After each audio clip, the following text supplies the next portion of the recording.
Berbelit is ready. Okay, terima kasih. Thank you for coming to this BC. This BC is about the claim that Pulau Batu Puteh or Petrobranca we should appeal to the ICJ for definition, explanation, etc. Basically, we are not accepting the decision made by ICJ. We want to ask question. But when we decided to go to ICJ, both Singapore and Malaysia, and indeed Indonesia also, undertook to accept whatever decision is made by ICJ. There is no appeal. The ICJ is, after ICJ, you cannot appeal to a higher court as we do in Malaysia. In Malaysia, we have 3 tiers: High Court, Appeal Court, Federal Court. But with the ICJ, it is an international court, and we have to accept that whatever decision that is made by the High Court will be accepted by us. That is our undertaking.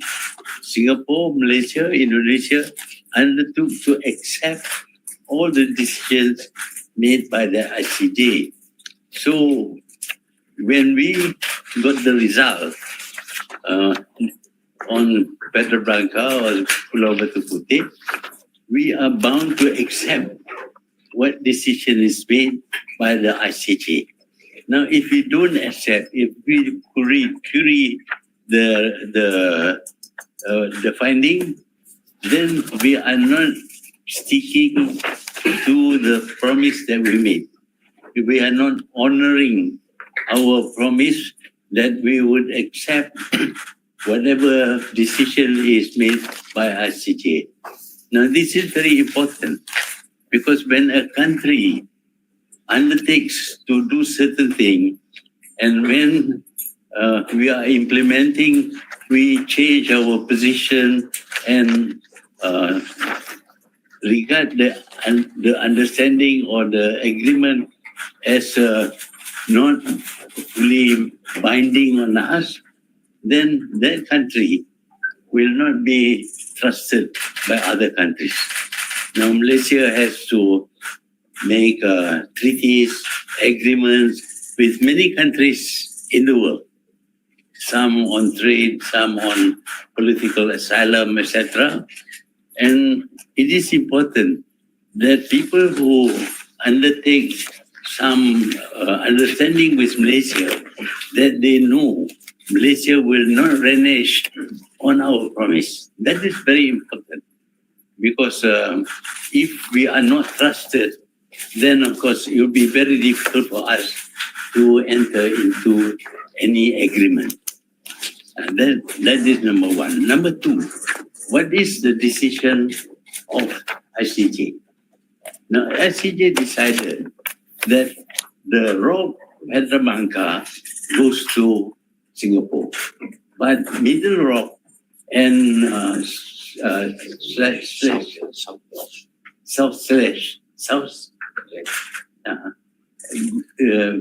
Middle Rock belong to us. So the decision is not entirely for Singapore. It's also for us. And between the two, the rock and the South Rock, the South Rock presents a possibility of creating an island, a substantial island.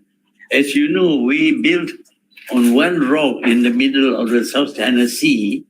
We built an island which includes a track for runway for planes, a hotel, and it became a divers center. So when you get a rock like that, you can actually develop and gain something from it. And South Rock it's not just simple outcropping, but it's quite a lengthy island, rock, and already we have built a tower there and also a jetty, a very long jetty. And yeah, you can see this. That was the rock. You can see that it is bigger than Pedro Branca. Pedro Branca is more confined, but this one is very long. And from there, we can build the jetty, and eventually we can build an island.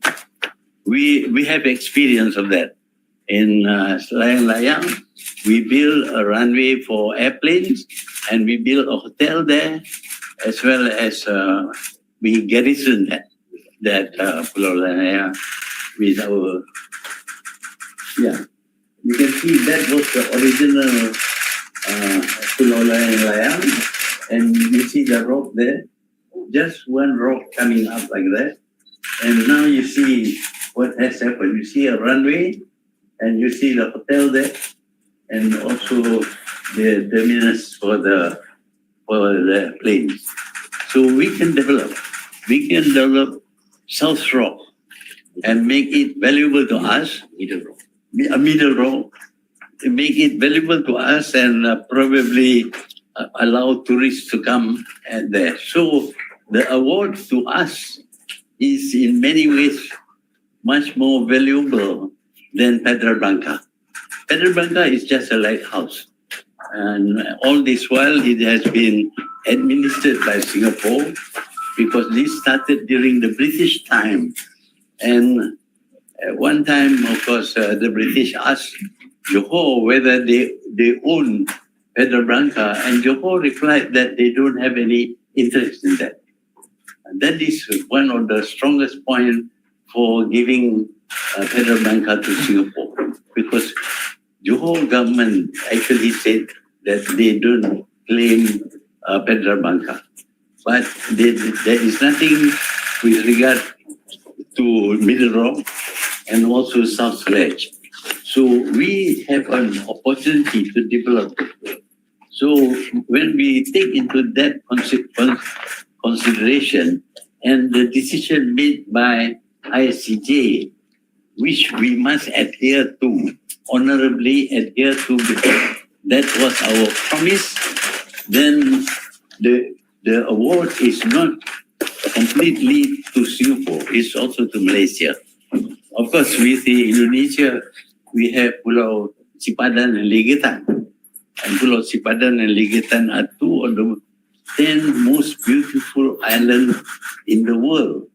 It was claimed by Malaysia, it was claimed also by Indonesia, but it was awarded to Malaysia, and Indonesia did not protest.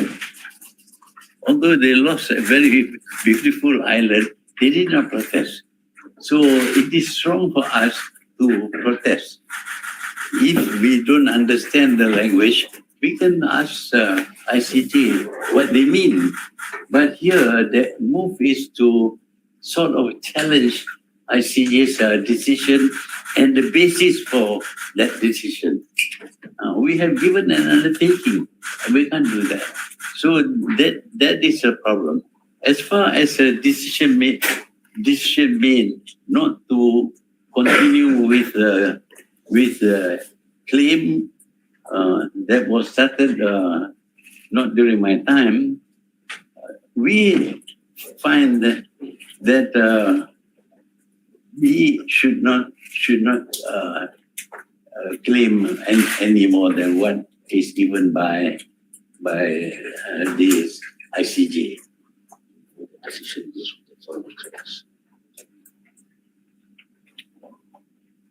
And the decision to drop the request to review the ICJ's decision was on the advice of experts. There were several experts who give their opinion. The most important expert is Malcolm Shaw, Professor Shaw, QC. And there is also Dr. Brandon Plant, but he is not the principal. The principal is Sir Professor Shaw QC. And this man is an expert in international law. Yeah. And their view is that on the other hand, this is Shaw's view, is that says something potentially adverse to Malaysia's interest. If we followed with the questioning the ICJ might very well reverse their decision, and we will lose even middle road. So that is why we took time to consider. And as usual, whenever the Prime Minister, and in that case, I was the Prime Minister, when I studied it, I felt that we should drop the claim. And this was conveyed to the Cabinet. The Cabinet, sometimes they debate, sometimes they don't. But the members of the Cabinet are even today in the government. There is Timbalan Perdana Menteri Dr. Wan Azizah, Menteri Dalam Negeri Muhyiddin Yassin, Menteri Keuangan Tuan Lim Guan Eng, Menteri Pertahanan Tuan Haji Muhammad bin Sabu, Menteri Pendidikan Dr. Mazli bin Malik, Menteri Pembangunan Luar Bandar Puan Rina binti Muhammad Arun, Menteri Hal Ehwal Ekonomi Datuk Seri Muhammad Azmin, Menteri Perunding dan Kerajaan Tempatan Zuraida, Menteri Pengangkutan Anthony Long, Menteri Komunikasi dan Multimedia Govind Singh Deo, Menteri Tenaga Manusia Tuan M. Kulasegaran, anak lelaki V. Murugesan, Menteri Pertanian dan Industri Asas Tani Salahuddin bin Haji Ayub, Menteri Kesihatan Dr. Haji Zulkifli Ahmad. All these people were in the cabinet meeting. Now, unless if they have anything to complain or object to the decision that should be taken, they could have spoken against it. But none of them said anything. So we have to assume that all these ministers agreed. And they are still in the government. These ministers are still in the government. They should actually be called as witness to verify whether they said anything or not. As far as we know, they didn't. Some of them called it.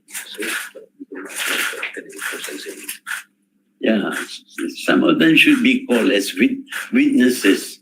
And at the hearing, the strange thing is that the hearing is secret. And I wasn't called I was called only as a witness. But apparently, the whole objective of the RCI was to point out that I made a wrong choice without consulting the cabinet. That is not true.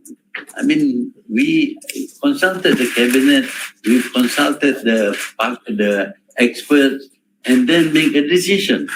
You have to make a decision. You can't just leave it open like that. But they are trying to say that although I informed the cabinet, it is not valid. I don't know what they mean by being not valid, because they were there. These were people who were ministers, and ministers normally talk. I have had instances, I've been Prime Minister twice. I had instances where my proposal was rejected by cabinet. Members of the cabinet rejected it. So these people were in a position to reject my proposal, but they did not. And therefore, the decision is by the cabinet, not just by me alone. although they seem to keep on repeating that I made the decision all by myself. And that is not true at all. And you know, this publication, a lot of these things are blanked out. 47 pages. 47 pages.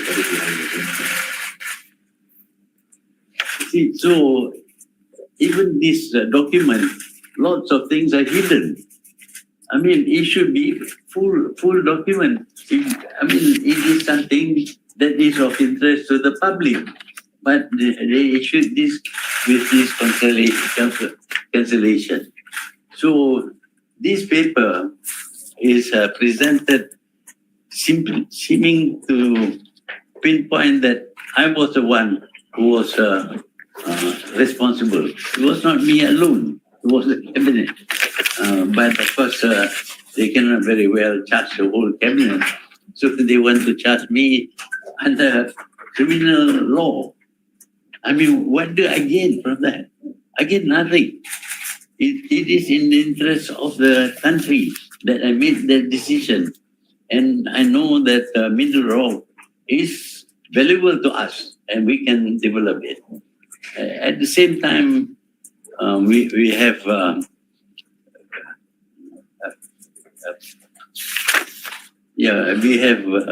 expert witness and all that. But decisions by cabinet often take that form.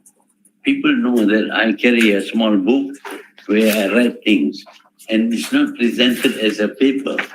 What I write there, I tell the cabinet, and they make a decision. It's not always that we prepare a paper for the cabinet.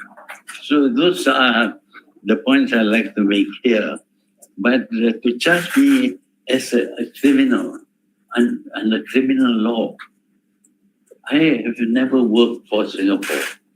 Everybody knows that I have been very difficult with Singapore. Singapore is difficult to deal with because they keep on postponing decisions or demanding that all the problems we have with Singapore must be solved at one go. And that was not possible. So with Singapore, we should continue talking with them to get these things resolved. But as far as Pedro Branca is concerned, we have already decided to go to ICJ, and the decision of ICJ must be accepted by us. So,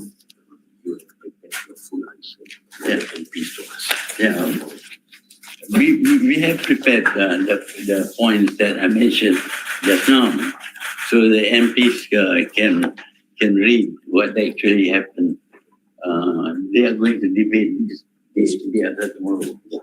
Day after tomorrow, they will, everybody, including the press will get this paper because it gives in detail what actually happened. Most of it is what I mentioned here. So if you have any questions, you're welcome.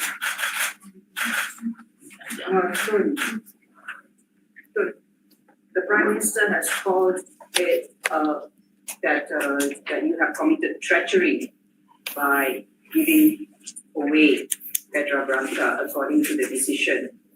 What do you say to the word treachery, treacherous being used against you? I think it's rubbish. It's rubbish. It's rubbish. It's not.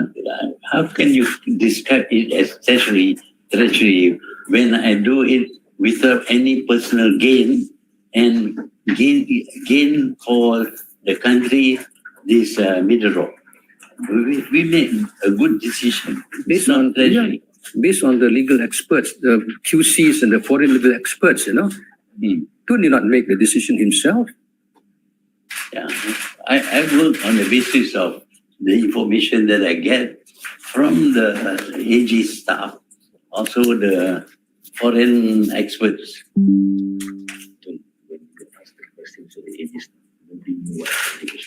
Yeah. The strange thing is that the AG staff does not know what the AG was doing when Apandi was there.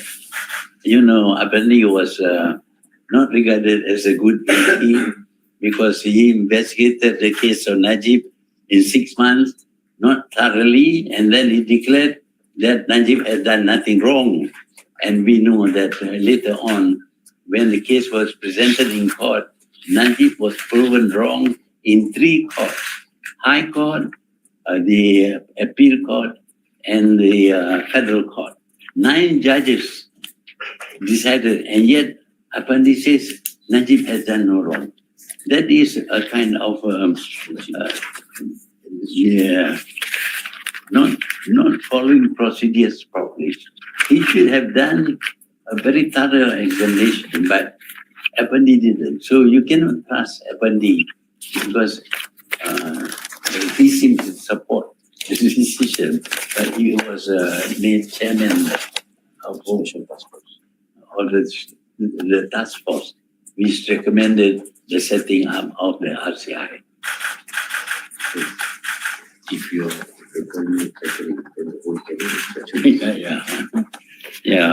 It's pointed out that the decision actually is made by the cabinet. The whole process was gone through, and if I am treasurer, then the whole cabinet, including my deputy prime minister, was also the treasurer. Yes. Do you see this as politically motivated? politically motivated. I think very much so, very much so. The whole idea is how to destroy me and see and calling me treacherous and all that. You know my stand against Singapore. I have been very strong on the relationship between Malaysia and Singapore. We don't give in to Singapore. Jika siasatan jenayah ke atas tun ini diteruskan, tun bersedia untuk memberi kerjasama. Yang kedua, melihat kepada siasatan jenayah ke atas tun ini, apa hubungan, efek hubungan Singapura dengan Malaysia kerana ini keputusan ICJ. Kalau ada siasatan pun bersedia. Ya, kalau ada siasatan, saya sedialah. Nak tanya saya, tak nak periksa saya, nak buat criminal investigation, they are welcome to do that, because I have been very careful about my behavior throughout the 22 years I was Prime Minister. Even the accusation that I stole money from the government, until now, I know has not been able to prove even 1 cent being stolen by me. And Tun, I think we welcome if there is any criminal investigation, because it will give us the opportunity to vindicate. Tun can vindicate himself because we can call all these people as witnesses. And one thing is very clear: any criminal or civil cases cannot rely on the evidence that was adduced during the RCI under the Act. They have to do it all over again. And then we have the opportunity to call or subpoena witnesses, including the cabinet members and all those, even Apandi Ali. And then we can ascertain the truth of the whole matter. You see, what we are upset is that, look, you have this report. The idea is to present the truth to the people. But then you have 47 pages redacted, blacked out. Is that how you present the truth to the public? Then no reason is given. The RCI was conducted in secrecy.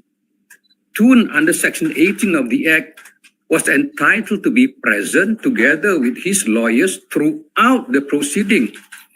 Tun was entitled to know who were called to give evidence, who testified.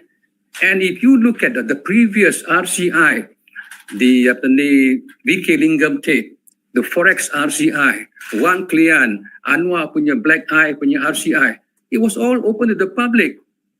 The parties were allowed to be present throughout the proceeding. Lawyers were present. They were allowed to cross-examine all the witnesses who testified. But why is it in this case, it was shrouded in secrecy behind closed doors, yet you have this report being produced publicly and redacted? What is the purpose of all this? What's the reason? This is something we do not understand. So from the outset, whatever the commission wanted to call itself, from the outset, we felt that this is not a fact-finding inquiry, but instead it is a fault-finding inquiry. And true enough, it is a fault-finding inquiry trying to tarnish Tun's reputation and image.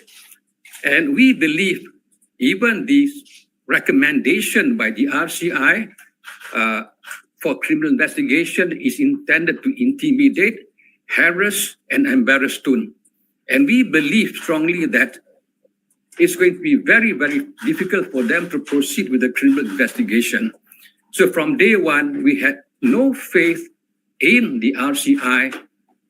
The RCI breached all known legal principles of natural justice. They went against the rule, against bias and all that. People who are conflicted sat in the RCI. People who were involved in the investigation, the Pasukan Special Task Force, which made a finding that Tun was responsible. The former Prime Minister Ismail Sabri said about this in the newspapers. Azlina Osman mentioned this in Parliament. We all were aware from the beginning that the RCI was aimed against Tun.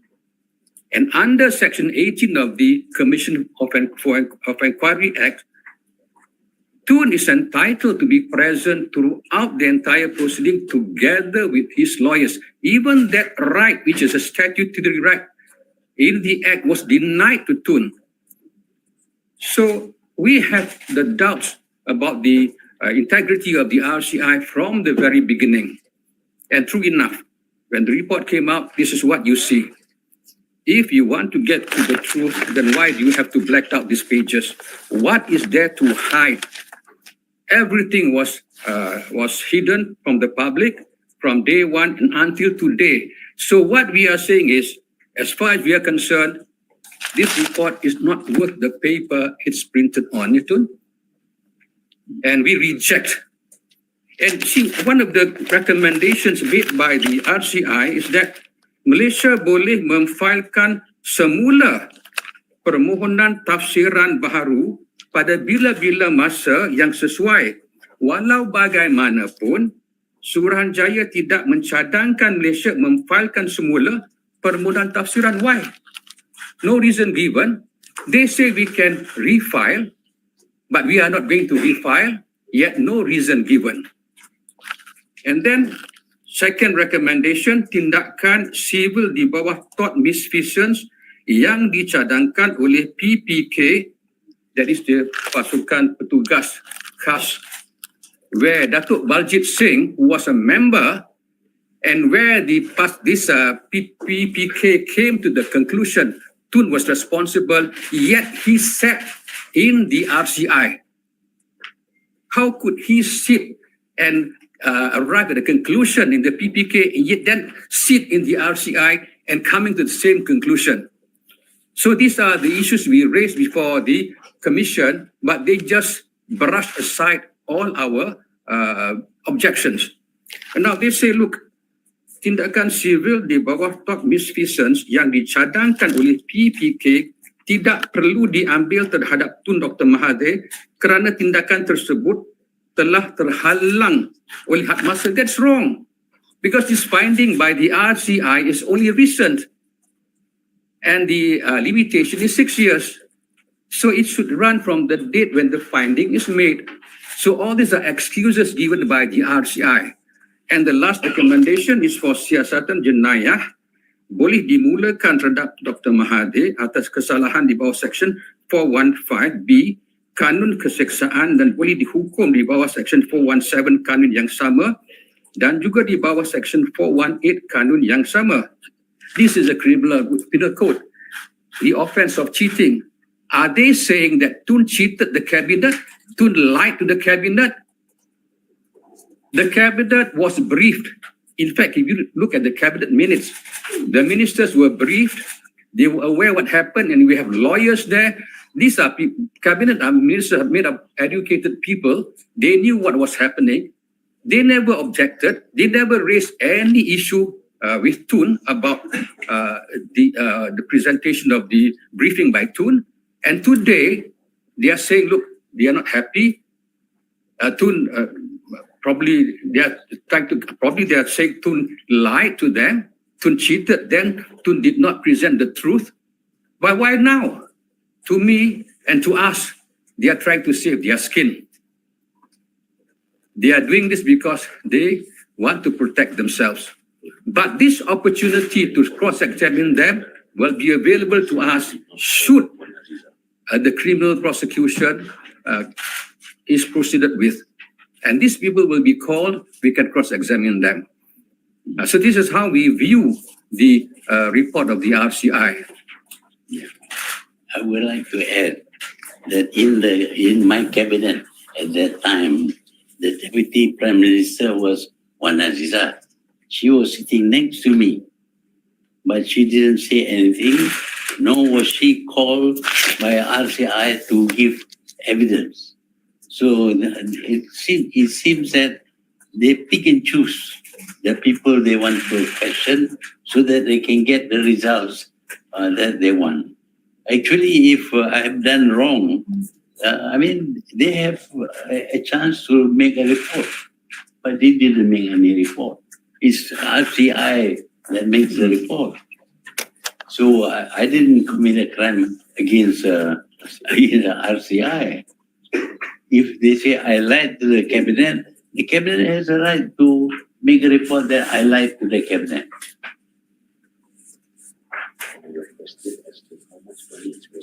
Oh, yeah. Actually, a lot of money was spent by the AGS chambers to investigate. They went to stay in UK for 11 months. For 11 months, they stayed in UK. Nothing was reported that is incriminating. So what did they do? 11 months in the UK? If I may add, Apandi Ali was then the Attorney General, appointed these 5 legal experts from overseas, these foreign legal experts, and 2 of them were Queen's Counsel. And Apandi also appointed 2 local lawyers, and we are given to understand that they were paid millions of ringgit to assist. But they never prepared any opinion to contradict or challenge the opinion of the foreign legal experts. The foreign legal experts came to the conclusion that there was no winnable case, no prospect of success. Now, if the local experts felt that the opinion given by the foreign legal experts were wrong, why did they not provide a contrary opinion? They never did. So what were they doing? And even the Aegis chambers did not provide any contrary opinion to challenge the opinion of the legal experts, the 5 foreign legal experts. So Tun relied on the opinions of the 5 foreign legal experts when the decision was made not to proceed. So it is not correct for the RCI or anyone to give the impression that Tun made the decision not to proceed on his own. And furthermore, we must understand and we must highlight that the ICJ in 2008, when they decided they granted sovereignty over Pulau Batu Puteh to Singapore, it was by a strong majority of 12 to 4 judges. 12 judges in favor and 4 against. It is not a small, a simple majority, it's a strong majority, 12 to 4. And as lawyers, we know that when you want to apply to review a decision of any court, it's always very difficult. And the foreign legal experts were fully aware of that, and they advised the government. So as far as we are concerned, as far as Tun is concerned, everything was done in accordance with professional standards, based on the legal opinion of the foreign legal experts. Now, this is where, and then the decision of the ICJ, what turned the tide against Malaysia was the letter dated September 1953, written by the Assistant State Secretary of Johor to the British Colonial Advisor Secretary to say, look, Johor does not claim Pulau Batu Puteh. That was the critical evidence which the ICJ relied upon. And if you have already unequivocally or categorically stated that you don't claim Pulau Batu Puteh, and then you change your mind, I think that is something that I think will not be upheld in any court of law. So all these factors are not highlighted because of certain motivation or certain interest. But these are, if you read the RCI report, I think it's from paragraph 2.35 to paragraph 2.42, you will find the reasons given by the ICJ. So these are the reasons. It was the indifference and the neglect of the Johor state government then, which caused the loss of Pulau Batu Puteh. Under Article 6 in the agreement with ICJ, it says that judgment of the court. The parties agree to accept the judgment of the court given pursuant to this special agreement as final and binding on them. Yeah. This is done in triplicate in Putrajaya. For the government of Malaysia, Syed Hamid Alba, Minister of Foreign Affairs. For the government of the Republic of Singapore, S. Jayakumar, Minister of Foreign Affairs. So we undertook, we signed the agreement, but now we are going to renege against the agreement and question the ICJ. So, do you consider this as information? Will you sue? Adakah menghasilkan ini satu fitnah dan akan menyaman memulai pihak kerajaan? Dan apa yang boleh Tun katakan kepada ahli Parlimen Pakatan Harapan yang berada dalam